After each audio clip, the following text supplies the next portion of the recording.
This one, Ken Dodge, is my hero. Because like me, he can talk for about 8 hours without struggle. Anyway, this man rushes into a shop and he says, "Excuse me," he says, "where's the camouflage jackets?" And the manager says, "They're good, aren't they?"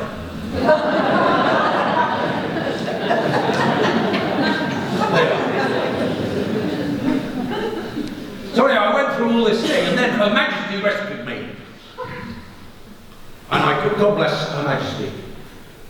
And I ended up, at the age of nearly 16, I ended up in a boys' prison, learning to read and write, which I hadn't done while I was at school. And within 3 months, somebody whose job it was not to be a teacher, but whose job it was to make sure I didn't commit suicide or get away, took an interest in helping Johnny Bird to read and write. And that really changed my life. It did take me another 10, 15 years to get out of the grief. But it began, but in an institution, I learned to read and write because the opportunity had been missed. So I went in bad and come out better. I then had to go into a reformatory for receiving money under false pretenses, which is something that people still think I'm doing. And then, lo and behold, they began the rebuild job. If I had wanted to climb Everest, they would have helped me. This was a reformatory. It believed that you take somebody who has had a terrible life, and you don't moralize them, you don't judge them, you don't dismiss them, you support them. And when they fall down, you pick them up, and when they fall down, you pick them up, and when you fall down, you pick them up. And I was there for 2.5 years, and when I came out, the world really did look rosy. I had become so good as a painting and drawing because they supported me. I got a place at art school. Unfortunately, I was out one night, having gone, I was at Chelsea School of Art, one of the best art schools in Britain. Unfortunately, I met a young lady in a lift and made her pregnant. Not in the lift, later. And I then started to get into more trouble because I was a young father, 18, 19, and then fell back into the grief and all that stuff. And then eventually resurfaced when I met Sarah's sister, and then began the slow reconstruction of my life. But if I had not been to an institution that believed that you could take people who were ne'er-do-wells and turning them around, I would never be with you today. So I am here, courtesy of the good offices of Her Majesty's Prison Service and its juvenile correction programs, which have totally and utterly disappeared. We do not now have an opportunity of taking a young wrongdoer and putting them into a system. There are many, many interesting initiatives which I want to talk about later about how we can take the young and transform them, irrespective of the grief that they've got. I've never met a baby with a brick in their hand. I've never met a baby who ever decided that they wanted to smash the window of JJB Sports and run away with a pair of trainers, or even just one. That takes talent. And it takes a child, a baby to become a child, to become an adult, for that process, that social destruction to take place. And I think we should always remember that when we see all these criminal behaviours, we are looking at a child who's been let down. And I don't care what anybody says, politically left or right, that is the reality. Anyway, Solutions Hat. So I had all this experience. I then became a Marxist, Leninist, Engelist, Trotskyist, and tried to destroy capitalism. And as you know, I didn't do a very good job. I've left that to them. They're doing a great job themselves. I wanted to do all sorts of things to the banks, but now the banks are doing it themselves.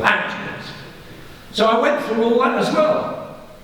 And I came out the other end as a printer and as a person who decided I would start my own business because I couldn't help the fact that nobody would employ me with a work record like I had. I had about 300 jobs. Anyway, are we enjoying this, Clifford? Yeah. Good, all right. Well, you won't want a break.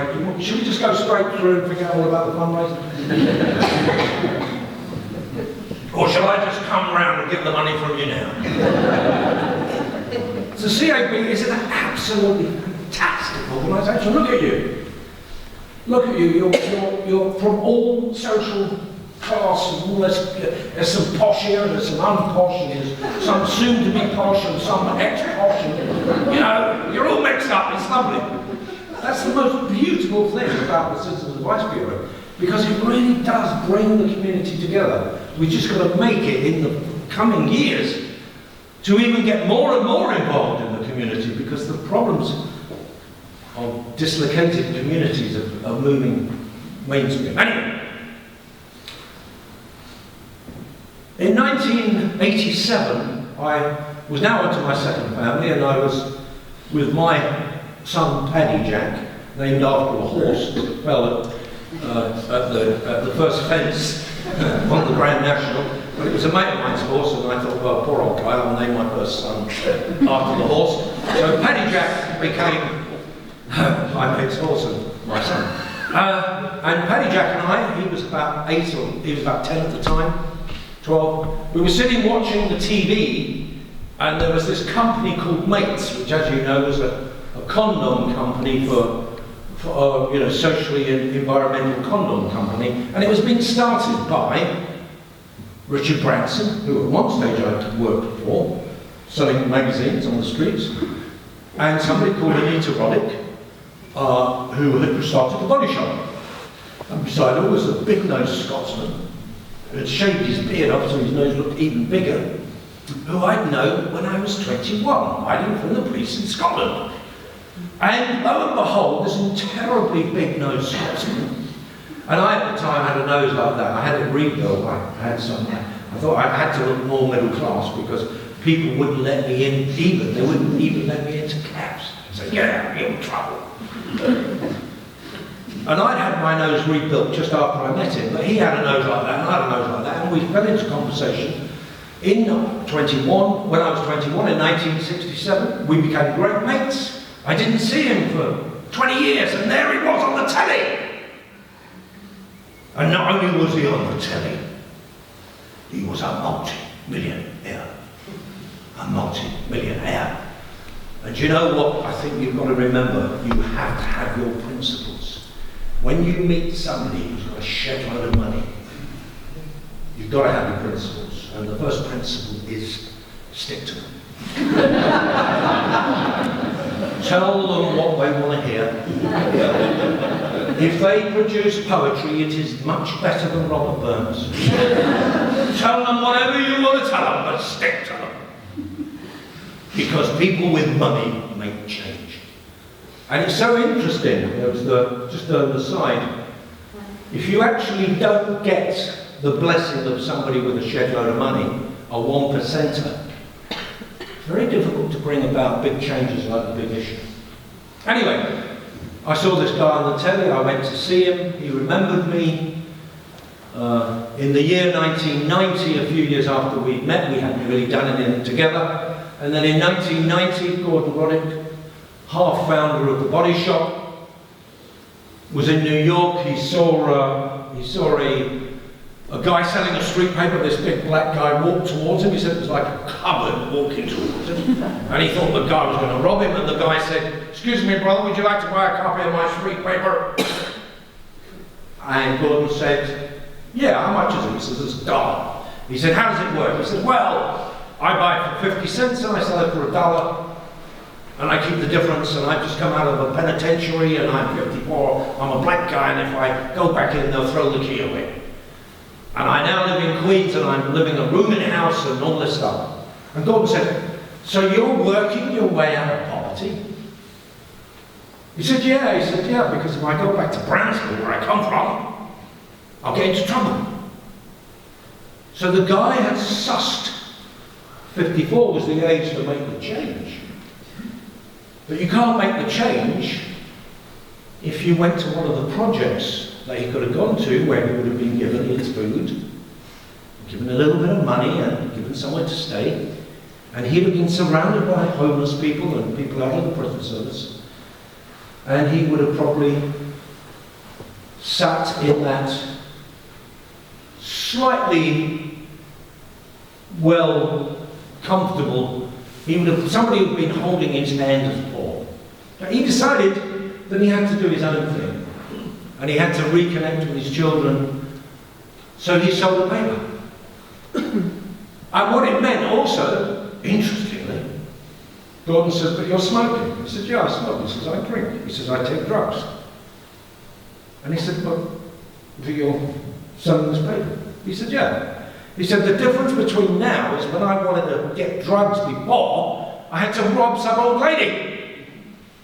Now, I pay for my own drugs. I pay for my own cigarettes. I pay for my own drink." And Gordon went, "Wow! Wow!" Decriminalising some of the most abject people on the face of God's earth, people who've had things done to them, who then have added other things to them to make them look like one of those large, multi-layered cake. And Gordon said, "I've got to do something about this." He came back to London. London in 1990 was a linear dormitory.